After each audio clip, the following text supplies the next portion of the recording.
नमस्कार, आप Bihar in shorts देख रहे हैं। मैं हूं आपके साथ श्रुति। अरवल के पूर्व विधायक और राजद नेता रविंद्र सिंह पर उनके बेटे की हत्या का आरोप उनकी पत्नी ने खुद लगाया और देखिए उसके बाद रविंद्र सिंह ने कैमरा पर आकर यह भी कहा कि किस तरह से जो आरोप उन पर लगाया गया है वो बेफिजूल आरोप है। उसके बाद एक बार फिर उनकी पत्नी ने कहा है कि पुलिस प्रशासन इस मामले की जांच नहीं कर रही है, इस पर कार्रवाई नहीं कर रही है। क्या कुछ कहती हुई नजर आ रही है उनकी पत्नी, सबसे पहले आप वो सुने। आपके बेटे की हत्या हो गई है, आपने यह आरोप लगाया है कि आपके बेटे की हत्या में उसके ही पिता का यानी कि आपके पति का, जिनसे आपका संबंध विच्छेद भी हो चुका था, उनका हाथ है। लेकिन हत्या के बाद अभी तक पुलिस का क्या रवैया है, इसके बारे में बताइए। देखिए, पुलिस की ओर से सिर्फ आश्वासन मिल रहा है कि 14 तारीख से आज 11 दिन बीत गए, लेकिन अभी तक कोई उस पर कार्रवाई नहीं हो रहा। अरे हो रहा है, काम हम कर रहे हैं। जब नेम्ड FIR किए उसके बाद तो उनको तुरंत ही छापामारी करनी चाहिए थी, लेकिन कुछ नहीं है, एकदम सोए हुए हैं लोग। अब इससे जहाँ तक हमको खबर मिल रहा है कि ये प्रशासन पर शासन का दबाव आ रहा है।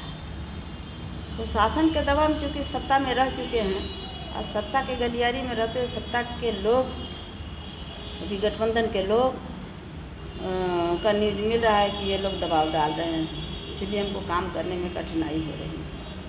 तो क्या आपको लगता है कि आपको इंसाफ मिलेगा या नहीं मिलेगा? देखिए, अब यहाँ अगर कानून बिक जाएगा तो हम कुछ कर नहीं सकते हैं, लेकिन अगर इंसाफ नहीं मिलेगा तो हम अपनी जान भी दे देंगे, क्योंकि मेरे ज़िंदगी का कोई अर्थ नहीं है। हमने जिन 2 बेटे के लिए इतनी कठिनाई का सामना किया, पति से दूर रह कर के भी बहुत सारे केस हम पर किए हुए हैं। बेटे का मेरे पास एक वीडियो है, भेजा है 2021 में 10 अगस्त को। तो वो वीडियो काफ़ी मतलब ये साबित हो रहा है कि इनकी ही हाथ हैं, क्योंकि जब घटना स्थल पर ये थे नहीं, बाद में उनको कॉल किया गया। कॉल करने के बाद वो आए नहीं, कुछ देर के बाद आए, करीब आधा पौन घंटा के बाद। तब तक हमने प्रशासन को और मीडिया को भी खबर कर दिया था, प्रशासन के लोग आ गए। ये आ कर के इनकी बेटा अगर था और शेरे बिहार कहे जाने वाले विधायक, जिनकी मर्जी के बगैर एक पत्ता नहीं हिल सकता, आखिर इनकी बेटे की हत्या करना या तो ललकारा है। अगर ललकारा है तो इस ललकार को इनको चुनौती के रूप में लेना चाहिए था और वहीं घटना स्थल पर ही आकर के प्रशासन और इस सारे लोगों पर अपना एक एक्शन में आना चाहिए था कि इस पर कार्रवाई कीजिए। लेकिन एक्शन में ना आते हुए बल्कि जो और लोग आम जनता थी, आम जनता को लेकर के सुन के और ले जा रहे थे, चलो देखने। अब समस्या यहाँ है कि कोई ऐसा बेवकूफ़ नहीं होगा दरिंदा जो किसी के खून करके 1 घंटा तक आसपास में बैठा रहेगा। इनकी मानसा हमें समझ में आ गई कि ये लोगों को उधर ले जा कर के पुआल के गांज में जो छिपाया हुआ था मेरा बेटा, उस गांज में आग लगा करके मामला को समाप्त कर देते हैं।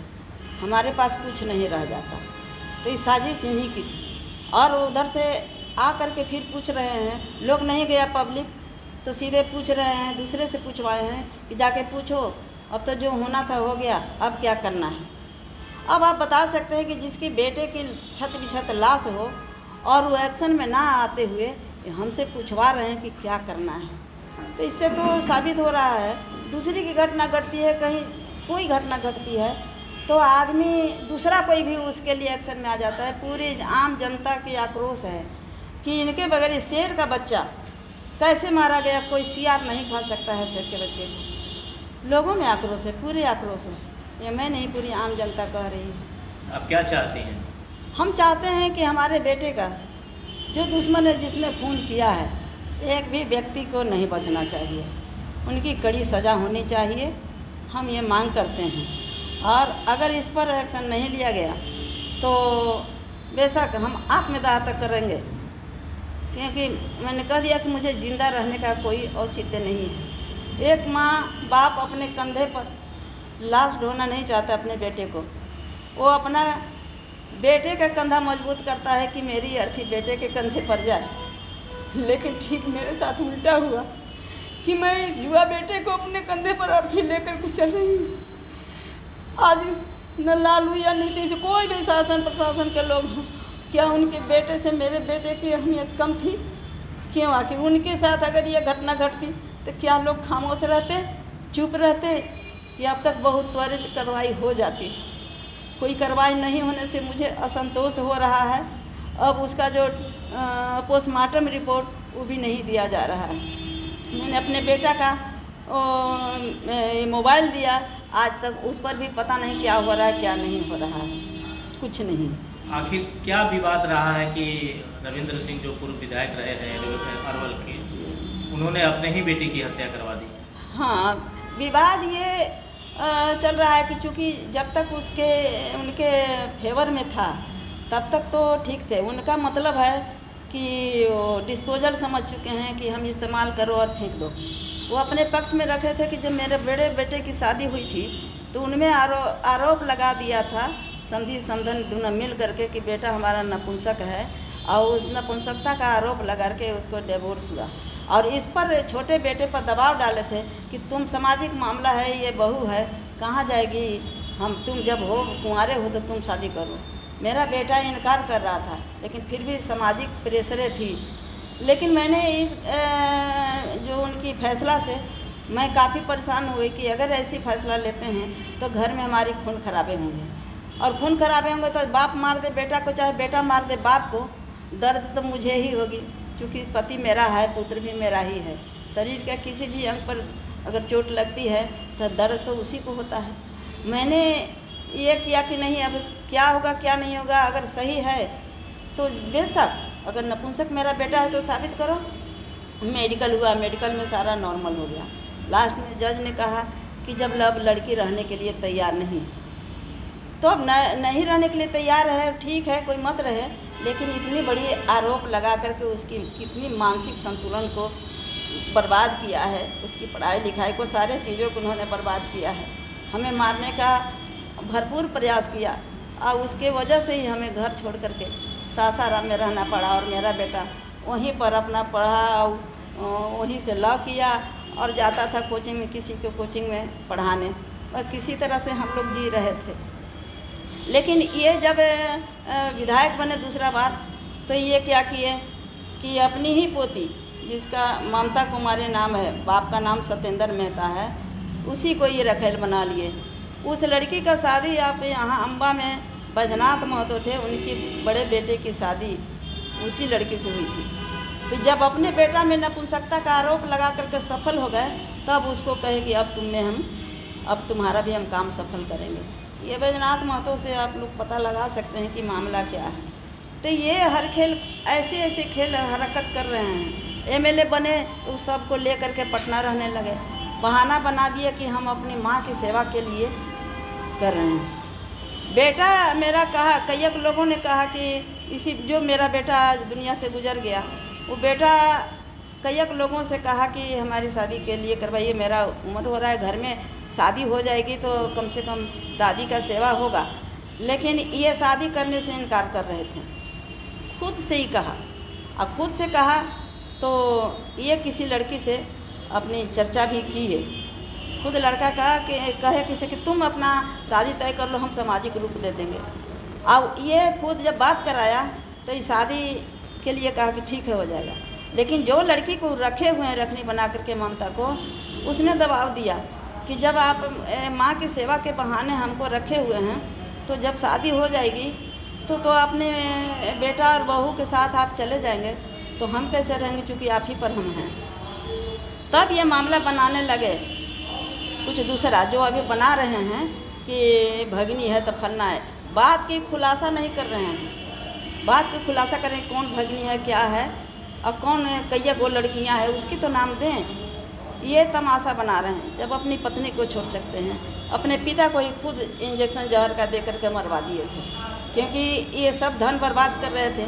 तो जब बर्बाद कर रहे थे, उनकी तबीयत ज़्यादा ख़राब थी, दवा मांगे, वो नहीं दे सके, तो नहीं दे सके, उसी में कहे कि तू हमारा बेटा नहीं है, तुम धन का बेटा है, अब हम घरे जाएंगे तो सारा खेत लेकिन के नाम से रगड़ देंगे। इनको दिमाग में बन गया किसी के जाएंगे तो गुस्सा में लिखिए देंगे। यही था कि धन के चलते। अपनी धन को बर्बाद करते आए हैं, अब आपको भी इंजेक्शन लगा करके मार दिए। तो ये किसी का नहीं है। अब वो किसी को बात करते हैं भले कि वो अपना बाप का नहीं हुआ। अरे बाप तो मरता है तो उत्तराधिकारी उसका बेटा बनता है। बेटा कुछ भी कर सकता है कि उनको मार देंगे तो हम उनका राज भोगेंगे, लेकिन बाप ऐसा करे कि बेटा को मार करके हम राज भोगें, ऐसा कभी हमने सुना नहीं था। इतिहास के पन्नों में ये लिखा है। ऐसा कहा जाता है कि अपने बाप के अवैध संबंध का उसने विरोध किया। जी हाँ, क्या विरोध- मामला है? हाँ, बाप का अवैध संबंध का ही विरोध किया, क्योंकि पटना में ले जा करके रहने लगे। और अभी तो 3 महीना से कैंप किए हुए थे यहीं पटना में, जो अपना बॉडीगार्ड को भी छोड़ दिए थे। जब कभी कहीं निकलना होता था एक दिन के लिए, अपना बॉडीगार्ड को बुला लेते थे।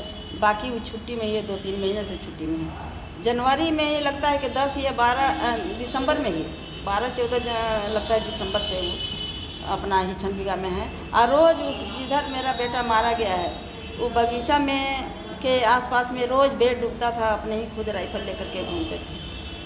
तो अपने हैं नहीं है वो तो कोई भी जो अपराधी पकड़ा जाएगा सारा मामला खुल जाएगा, लेकिन अपराधी पकड़ाए तब तो, पहले तो सरकार के दबाव पड़ रहा है, तो क्या मामला होगा अब उसमें क्या हम कहें। यानी कि इस हत्या में सरकार इन्वॉल्व हो गई है, आपका यही कहना है? अब इन्वॉल्व है कि नहीं हम इन्वॉल्व कह रहे हैं, लेकिन उस सत्ता के व्यक्ति थे और सत्ता के व्यक्ति उन पर दबाव दे रहा है प्रशासन पर, तो उसको किस नज़र से देखा जा सकता है? क्यों नहीं अभी तक हमको कोई आश्वासन मिला? क्यों नहीं उनका मंत्री संतरी कोई आया हमारे पास? लाश के बाद भी कोई नहीं आया, आज तक कोई सूचना लेने नहीं आया। तो इससे तो यही साबित हो रहा है, इनकी खामोशी ही बता रही है कि उनकी संरक्षण प्राप्त है। तो आपने पूर्व विधायक और राजद नेता रविंद्र सिंह की पत्नी को सुना, जो ये बताते हुए नजर आ रही है कि किस तरह से पुलिस प्रशासन अभी भी इस मामले को संज्ञान में नहीं ले रही है, इस मामले में कार्रवाई नहीं कर रही है। उन्होंने कहा कि किस तरह से उनके बेटे की जो हत्या है उनके पति ने की और उन्होंने एक बार फिर से अपने पति पर आरोप लगाया है। तो फिलहाल खबर में बस इतना ही। बने रहिए हमारे साथ, देखते रहिए बिहार इन शॉर्ट्स। चैनल को अगर आपने अभी तक सब्सक्राइब नहीं किया तो सब्सक्राइब करें, फेसबुक पेज को लाइक करें। खबर को लेकर आप क्या सोचते हैं हमें कमेंट कर जरूर बताएं। वीडियो देखने के लिए आपका शुक्रिया।